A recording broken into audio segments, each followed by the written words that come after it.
This is going to be a favourites video, not that you'd even know that I had any favourites this month, or if I were even lying about those favourites, seeing as I've not even been here, and so I could just basically be lying to you.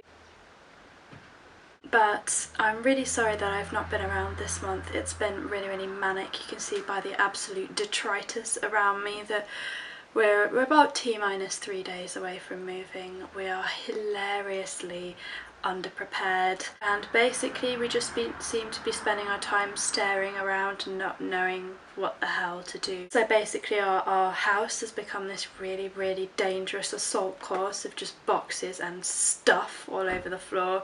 I tripped over the Hoover yesterday and fell into the bathroom door, so that is like danger level 10 for, you know, domestic situations. That's danger level 10. So basically we're just kind of weaving around at the moment, towers of boxes.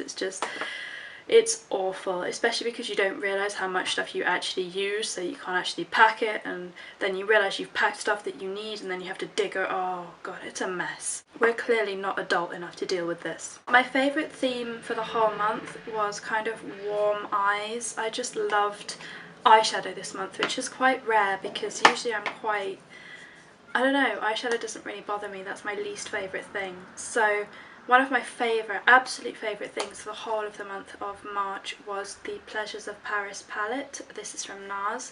In my opinion, one of their best palettes. If you buy one, just buy this. It's just the best. I've got so much use out of this. It's a fantastic palette of 6 shades. What I will say is that these 2 purple shades don't really fit the aesthetic of this, and they aren't that good either. They're not that pigmented, especially this one is just terrible. But these 4 shades are wonderful. Nepal is one of my favourite shades because it's this kind of sandy coral, slightly pinky, slightly orangey. It's just a really beautiful shade all over the lid, and then I tend to blend it out with something like Fez, which is this beautiful deep bronze.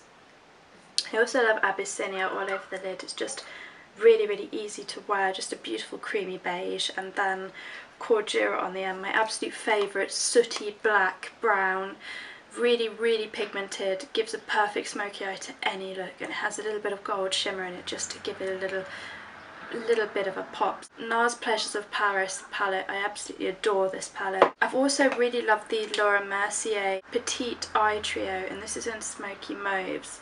I bought this back in January and never used it, which is absolutely ridiculous, which goes to show how good I am at just buying stuff and never ever using it. But these shadows are really fantastic, and I'm so glad that I picked this up. I wouldn't have ever thought that a warm brown would go with a purple, but these look so beautiful and they make my eyes just really stand out. It's just a lovely palette. So there's this colour, which is Sparkling Dew, and this colour, which is Wisteria, and then this purple colour, which is Key Royale.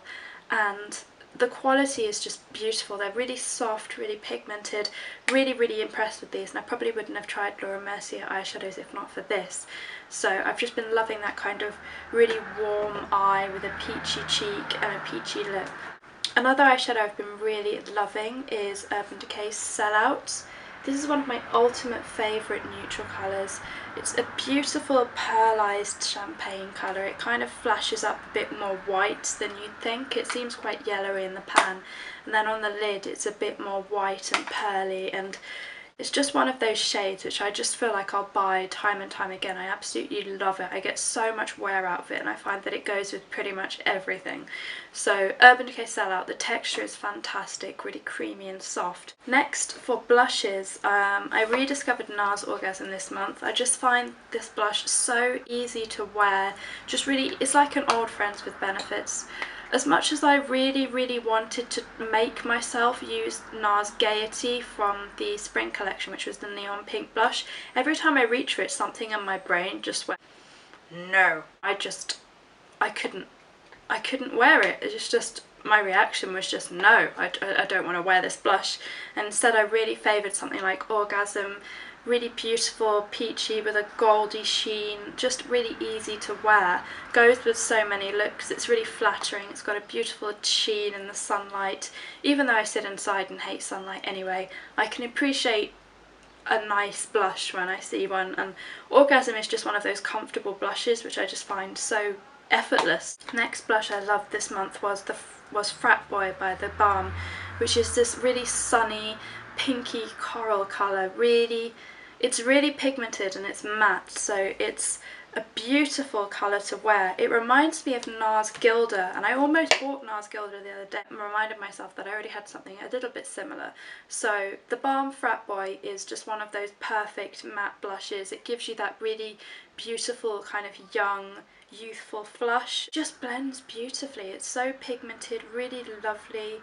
It's just a really fantastic colour, and it just gives that really bright flush of colour across the cheek. The next thing I loved this month was something that was just sitting in my makeup box since December, which is kind of embarrassing because I can't believe that I've had something since December and barely used it. This is the Becca Beach Tint in Guava, and it's this beautiful pinkish coral colour again, quite similar to the colour of the balm, but this is a really different texture. It reminds me of the Daniel Sandler watercolour blushes, but it's not as runny. It's kind of like a gel formula, and it blends out to give this really sheer, transparent wash of colour across the cheek. It's very, very pretty, it's very flattering, it's very, very light and perfect for summer and spring. It's just one of those beautiful kind of gel diaphanous blushes which just blends out effortlessly to give you a very natural, lovely flush of colour without much effort. I haven't tried this on my lips, so I can't really vouch for that, but on the cheeks it's very, very pretty. It lasts all day. It's just a really lovely product, and I'm really glad that I actually discovered it this month, because otherwise I probably would have just ignored it forever. And that's not its fault, that's my fault. I'd like to formally apologise to the Becca Beach Tint in Guava for being an asshole to it. It's a really, really lovely colour. I just love the way that it allows the texture of the skin to show through. Just very, very sweet. The lip products this month, I really loved really sheer textures, really easy to wear, kind of gel transparent textures. So one of my favourite things was this lipstick by No. 7, and it was the Poppy King collection. It's History, and it's kind of one of those reds which is almost like a lip balm red. It's like a gel colour, so it doesn't feel heavy, it doesn't give opaque colour, it lets the texture of the lips show through, and it just gives this lovely kind of been eating lots of raspberries or strawberries kind of colour. Just, it's almost like a gel stain, but it's not a stain because it doesn't last that long. It's a very, very sweet, easy to wear shade that I don't have to use a mirror with or anything. I also dug out an old favourite. This is my last backup of MAC's Pro Longwear lip stain marker in Tomorrow's Coral. This is a really, it's not really a coral so much as it's kind of like a darkish brownish orangish red, and I just love the way that these look.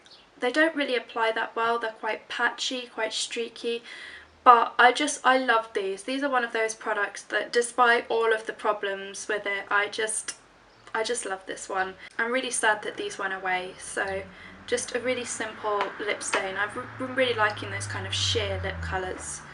The last one is this Bésame Cream Rouge, and it's in Crimson, and it is a Rydell High blush. It is a cheerleader kind of blush. It's a lip and cheek product, so I keep saying blush, but I've been wearing it on the lips, and it's on the lips, it reminds me of like the colour that Snow White would wear. It's very, very red and very, very sweet and slightly flushed, like, you know, you're waiting for your first kiss, or you've just had your first kiss maybe. But for me, this reminds me of the 50s Rydell High, Grease, just that kind of aesthetic, just really beautiful red, like slight flush of teenage youth, kind of at the drive-in, making out in the back seat kind of thing.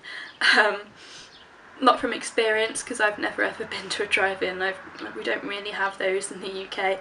So last favourite is actually some foundation. I literally have this much left of it because I decanted it into a jar. This is the Face Atelier foundation, and every time I wear this stuff I just feel like I'm gonna let you finish, but Face Atelier foundation is the best foundation of all time. This foundation never lets me down. It's a silicone based foundation, which means it's kind of primer and foundation in one, and it gives kind of medium coverage. I have to lighten this up. I'm shade Porcelain, but so, you know, I'm off the chart with the shade thing, because some people are interested in my shade most of the time.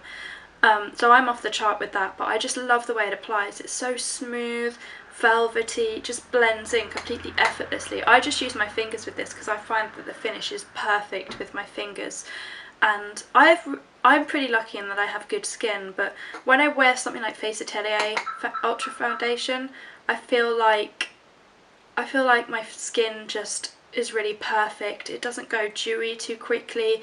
It looks great for the whole day, and it just looks really seamless. I think that's the thing, like you can't tell there's foundation on it. It's just one of those rare perfect foundations. It's just one of those foundations that I know that I will always repurchase. It's perfect. I'm gonna leave you alone. Hopefully you enjoyed this video. Sorry I've been boring and away, and all manner of apologies for everything that I may have done wrong in the past month. Hopefully there'll be a few more videos in the next month to come, seeing as that we won't have the added stress of moving to deal with. But have a lovely day everybody, and I'll see you soon.